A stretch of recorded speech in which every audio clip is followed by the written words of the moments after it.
Hey, man of God, I'm glad you're here at underscore freedom for life underscore. Today's conversation is just going to cut to the facts.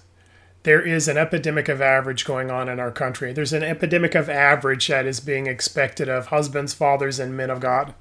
And here's what I want to give you is the ability to go from average to excellent in your life. To be able to live the life that you're created for at the highest level you're created for, to be the husband and the father that you're created for, the man of God, the entrepreneur, that guy on the street, right? The person you're created to be. And there's a couple of things that are getting in the way. The first is this, that a lot of times we sit around with average people. And I'm not trying to bring a value statement on the guys that you're hanging out with, the homies that you're in the, in the gym with, over hanging out with sports and all of that. But here's the truth of the matter. The people that you are around will be the success that you have. They say that your success will be by the sum total of the 5 people you hang out with the most. And what I notice is that a lot of times when you're hanging around folks who give you excuses for not being successful, being excuses for having average, right? The ones that want an excellent marriage are the ones who hang around people with excellent marriages. The guys who want to be great fathers hang around guys who are trying to strive to be great fathers. The ones that want to be entrepreneurs who have success in their life will hang around other business folks who are really going for it in their life. If you're around people who are giving excuses for where you're at, they'll never give you the motivation and the energy to become excellent. So the first thing is, who are the people that you're hanging around? I remember during the Super Bowl time, there was a team who was doing really well, and there was this narrative that came about that the refs were on their side, that they were doing things for their benefit. And what I told the people that I was talking to, I didn't have a horse in the race, but what I did want to tell them was, hey, you know the difference between people who win and people who lose?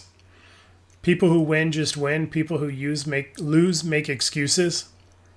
And I know everybody wants to have a reason for why this is happening or that is happening. But you know the men that are successful and excellent in their life, who have excellence as a husband, excellence as a father, excellence as a provider, excellence as a spiritual leader, are guys who don't make excuses for where they're at. They don't make excuses as to why somebody else is successful. It's that old story, that fable about sour grapes, right? It's talking about, I believe it was a wolf or a fox. It was a fox that was trying to reach grapes, and they were high up in the tree, and it jumped and it couldn't reach them, and it jumped and it couldn't reach them, and it jumped and it couldn't reach them. And so it finally gave up and walked away and said to itself, well, those grapes were sour anyway. At the end of the day, we sometimes can look at other people's success and be like, well, they just cheated to get there. Yeah, but I'm sure he looks good on the outside, but if they're in their home, I bet you would see them arguing, or he'd be a drinker, or he'd look at pornography or whatever, right? I never become more excellent in my life by trying to find holes in your life. And so to go from average to excellent means to expect excellence of yourself and to accept it in others. In that place, you can show up as the man you're created to be, not looking at them as a barometer of who you are. A lot of times we look at excellence as being what other people have, and when we don't have it, instead of striving to figure out how we can get there, we make an excuse as to why they've gotten it and we haven't. You're better than that. You're a man of God. And in that place, being the husband and father that you're created to be, it doesn't happen by diminishing other people who are walking in their journey. Doesn't mean everybody's perfect. Doesn't mean that, they don't have holes and challenges in their own life. What it does mean is I don't get better by making them worse. And in that place, I don't have energy for both. And so I choose to use the energy in my life to become a better father, become a better husband, become a better spiritual leader, become a better entrepreneur in my own life. And in that place, I know I'll have all that I'm created for, and they'll have all they're created for. The third thing, the last thing I would tell you is this. Sometimes excellence is what we make it out to be, not what other people do. Meaning this, sometimes other folks can project onto our life what excellent is supposed to look like. You can't be excellent in your life if you don't have a Bentley in your driveway. You can't be excellent in your life if you don't have a 10-bedroom mansion. You can't be excellent in your life if you don't have $1 million. If we're using somebody else's definition for excellence, sometimes we'll diminish the excellence that we're living in.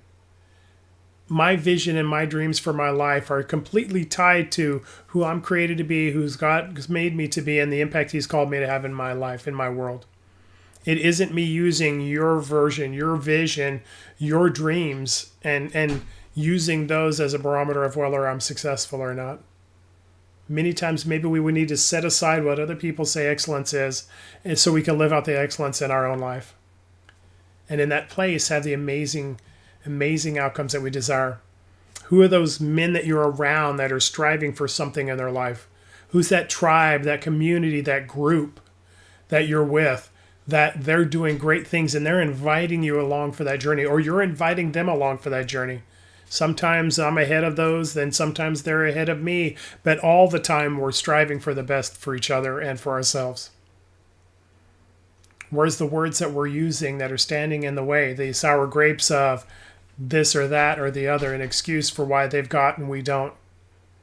When I live out the identity of who I'm created to be, I don't need to have me be better than you for me to feel better of who I am. I can simply live from who I'm created to be. And in that third place, what's the vision I have for myself? Is it somebody's version of excellence, or is it the one that I'm created for? In that place, if I can have all of those three aligned with who I'm created to be, that life mastery definition, right? Who you're created to be at the highest level you're created for in every area of life. When I'm striving for that and I'm reaching for that and I'm getting those goals and having those visions come into dreams and those dreams come into reality, I don't have time for everybody else and to worry about what they're doing. I'm living a life that's beyond what I could have imagined. In that place, you can have those things as well. Go from average to excellent in every area of your life, and you'll have the life that you're dreaming of. You'll be the husband, father, the entrepreneur, the person in the job, the individual in your community that we need you to be. And in that place, you'll have the life that God's created you for, the impact in the world that has your name on it. Do all of that. If you want to know more, have more tools in Life Mastery, want to have the full-fledged course so that you can live out those tools and strategies, DM me and we can have a conversation about how you can do that. Get on my calendar so we can have some time to talk. Check out the course that's in my website in the description. And if you do nothing else, dominate your day.